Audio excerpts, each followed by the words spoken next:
जय शिवराय. नमस्कार मित्रांनो.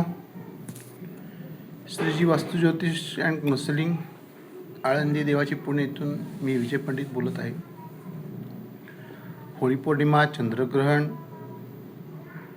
धुलीवंदन याविषयी हा व्हिडिओ आहे. तर आपण जसं यूपीची सणवार इकडे जास्त होऊ लागले, त्यामुळे काही जण होलिका अष्टकसुद्धा कधी आहे, कारण त्यांचा विषय असतो की होलाष्टकमध्ये काही करू नये, मंगल कार्य करू नये. आता मानणारे न मानणारे दोन्ही भाग आहेत, ज्यांनी त्यांनी काय ते ठरवावं.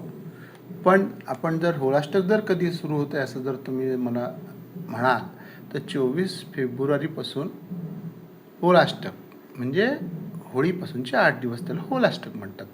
ते बरेच जण अशुभ मानतात, त्या काळात शुभकार्य करत नाही. मग आता दुसरा विषय आला की ती म्हणजे पौर्णिमा कधी आहे.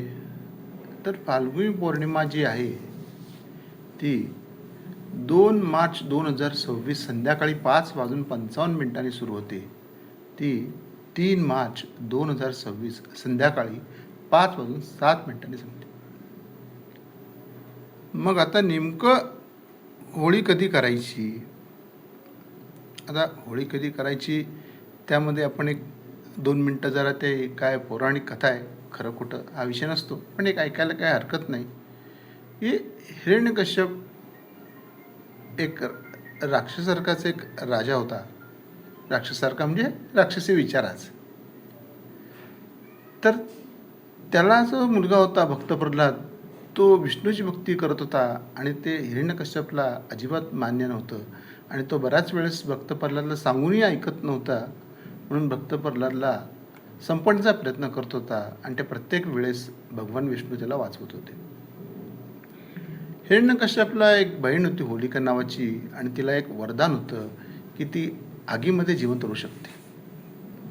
आता खरं कुठं काय माहीत नाही, पण जे काय देवाने चांगले दिलेलं असतं ते कधी पण चांगल्या कामासाठी वापरावं. तर त्यांनी असं कूटनीती केली की त्या भक्त प्रल्हादला मी मांडीवर घेऊन बसते आणि कडेने आग लावा, म्हणजे ते भक्त प्रल्हाद त्यामध्ये अंत होईल, मला काही होणार नाही, हा तिचा गर्व होता. पण झालं नेमकं उलटं. आणि परत हिरण्यकश्यपने सुद्धा ब्रह्मदेवाकडून बरेच वरदान मागितले होते की मला माणसाकडून मृत्यू येऊ नये, मला प्राण्याकडून मृत्यू येऊ नये, मला सकाळी मृत्यू येऊ नये, मला संध्याकाळी मृत्यू येऊ नये, मला जमिनीवर मृत्यू येऊ नये, मला आकाशात मृत्यू येऊ नये. हे बघा, मृत्यू तर हा येणारच आहे, तो का राहतो कायचा. मग देवाने नरसिंह अवतार घेतला आणि त्यामध्ये हिरण्यकश्यपच्या सगळ्या अटी पूर्ण करून त्याचा मृत्यू झाला. ही अशी आपण नखांनी हिरण्यकश्यपचा वध केला भगवान विष्णूने, ही अशी आपण कथा ऐकून. आता यातून कथेतून आपण काय घेत असतं की त्यातून चांगल्या काय आपण बोध घेऊ शकतो हे घ्यायचं असतं. की एक चांगली काही वरदान असेल, चांगल्या काही गोष्टी असतील तुमच्याकडे, तर त्या चांगल्या कामासाठी वापरा.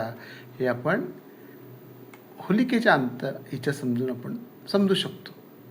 त्यानंतर काय की नरसिंह अवतार म्हणजे तुम्ही कोणी इथे पृथ्वीवर अमर नाही आहे, काही होऊ दे, तुमचे डेथ आहे नक्की आहे. आणि त्याबरोबर तुम्हाला ज्या काही शक्ती दिल्या आहेत देवाने, तुम्ही मागून घेतल्या आहेत, त्याचा तुम्ही दुरुपयोग करू नका.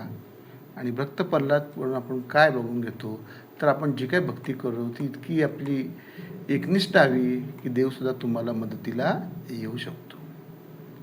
तर आता तो दुसरा जो विषय होता तो म्हणजे चंद्रग्रहण.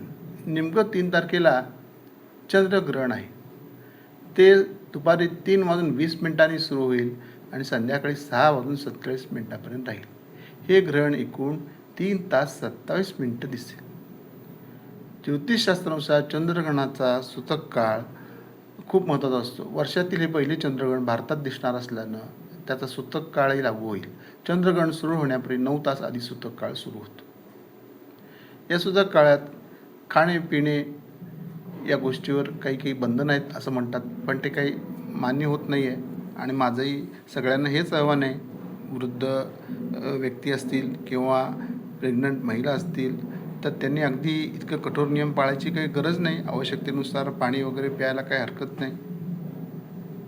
टॉयलेटला पण जायला पण हरकत नाही. आणि त्यांनी काय अगदी सकाळी 9 पासून पाळावं असं नाही आहे. मेन 3 तास पाळले तरी तो पण प्रत्येकाचा श्रद्धेचा भाग आहे. आता खरंच हवा खराब आहे कारण घरात खाऊ नये का, काही काही वेळेला न्यूज चॅनल रिपोर्टरबरोबर जेवण आपण लाईव्ह चॅनल करून जेवतात पण त्यावेळेस. ठीक आहे, आता तो एक भाग आहेच आहे.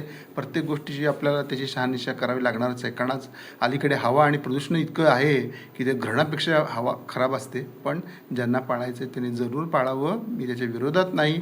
आणि मग रंगपंचमी मात्र यावेळेस तुम्ही धुलीवंदन फक्त करा, धुलीला वंदन करा. धुलवड हा आपला खरं विषयच नाही. उत्तर भारतीयांमुळे आपण धुलवड म्हणू लागलो, खेळू लागलो मेट्रोपॉलिटन सिटीमध्ये. पण गावाकडे रंगपंचमीच खेळतात. आणि ती 8 तारखेला रविवारी आहे, मस्त सुट्टी पण आहे. आरामशीर तेव्हा खेळा.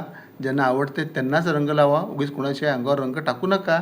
त्याप्रमाणे मग आहे प्रत्येकाचा रंग वेगवेगळे. सूर्याचा रंग नारंगी आहे, चंद्राचा रंग पांढरा आहे, मंगळाचा लाल आहे, बुधाचा हिरवा आहे, गुरुचा पिवळा आहे, शुक्राचा पांढरा गुलाबी आहे, शनीचा काळा आहे, राहूचा काळा आहे, केतूचा तपकिरी आहे. हे असं जे काय नवरंगामध्ये वाहून जा. जीवनामध्ये वाढवायचा असेल रंग तर लावा रंग आणि लावून घ्या रंग. हे सुद्धा खूप महत्त्वाचं आहे. धन्यवाद सर्वांना. Happy Holi, happy Dhulivandan, happy Rangpanchami. सर्वांनी काळजी घ्या. प्रत्येकाची, लहान मुलांची, मोठ्या मुलांची, आगीचे प्रकार, केमिकल रंग यापासून जपा. धन्यवाद.